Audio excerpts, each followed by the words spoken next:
This session was recorded live on Facebook.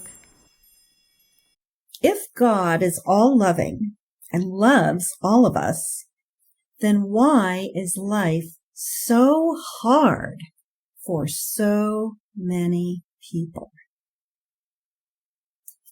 This is a very important question, because this is a question that hurts, right? I mean, we don't remember, most of us, being in the presence of God before we were born. We don't remember being born. Just at some point, we start being aware that we're here, wherever here is, wherever we happened to land. And if we landed in a condition where we don't have enough to eat and we don't have warm clothing when it's cold, or we don't have a shelter from the heat if it's hot, we don't have shelter from the rain, or we don't have clean water, we don't have nutritious food, or God forbid we're living in conditions where we're being abused by people who are supposed to love and care for us, it's very frustrating and confusing to understand what's happening, why it's happening, what did you do to deserve that, and how can God be loving and allow this? And oh, by the way, if God is loving, where are you? And why aren't you helping? So yes, it's agony. There's a lot to this. We're stronger than we know. God knows how strong we are.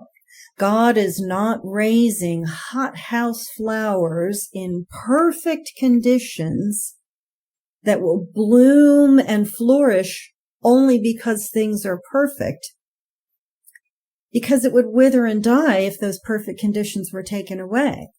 No, God is raising the rambling, thorny rose in us so that we can endure all conditions, because God knows that we can. And it's part of the very essence of who we are as pretty wondrous and amazing creatures. So yes, while it hurts, we're up for the challenge. That's one thing.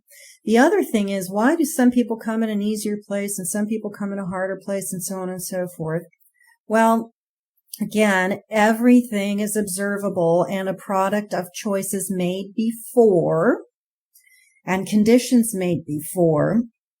And God has souls with different characteristics, and some are stronger than others in certain ways, and others are stronger than others in other ways. And God carefully selects, along with you and your conscious awareness as a soul prior to incarnation, where you're going to go. So you have an awareness prior to coming in of the conditions that you're going to go into, and you agree. You say, yes, I see the trajectory. I'm willing to go for it. I know I can do it. And God knows you can do it too. And remember that God always puts in place helpmeets, little ladder rungs, ways for you to climb up and through. And just like we can see here on earth, some people are way more adventuresome than others. Well, some souls are way more adventuresome than others, and they're going to go into the tougher situations. They may completely forget and not realize that they were making that choice or understand the whys or the hows of it, but they were.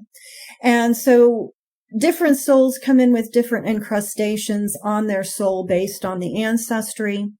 Our souls, which are pure and perfect and created pure and perfect, incarnate pure and perfect. But once they come into the womb of the mother, into the fetus, they begin to be conditioned to their environment, the environment that they're going to be born into. And this is a blessing and a curse, right? I mean, if you have, or you're coming into an alcoholic family, for example, or an abusive family or a neglectful family or whatever, you're going to start to be conditioned with those sins of the forefathers, sins of the ancestors.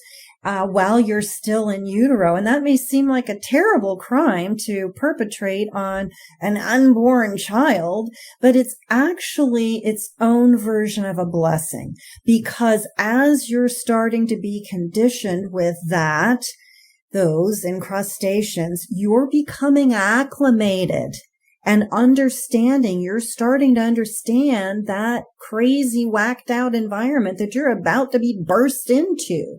So you're getting ready for it. See, God loves us, and there is a real plan, and it's brilliant, and we can trust it.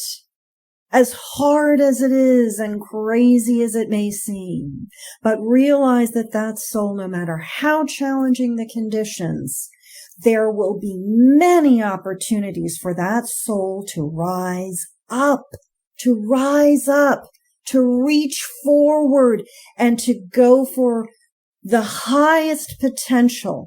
And they get to choose whether that's natural or divine. And they get to choose that over and over and over and over and over again, every day of their mortal lives, every moment of their mortal lives. And guess what? If you didn't make that highest, best choice during your mortal experience, that's okay. You have the equivalent of eternity to do it on the other side. You can't lose. And your soul knew that when you came in, and so did God. You will win. You will reach a paradise of your choosing, and frankly, largely, or to a lesser or greater extent, depending on the choices you make, of your own creation. It's magnificent.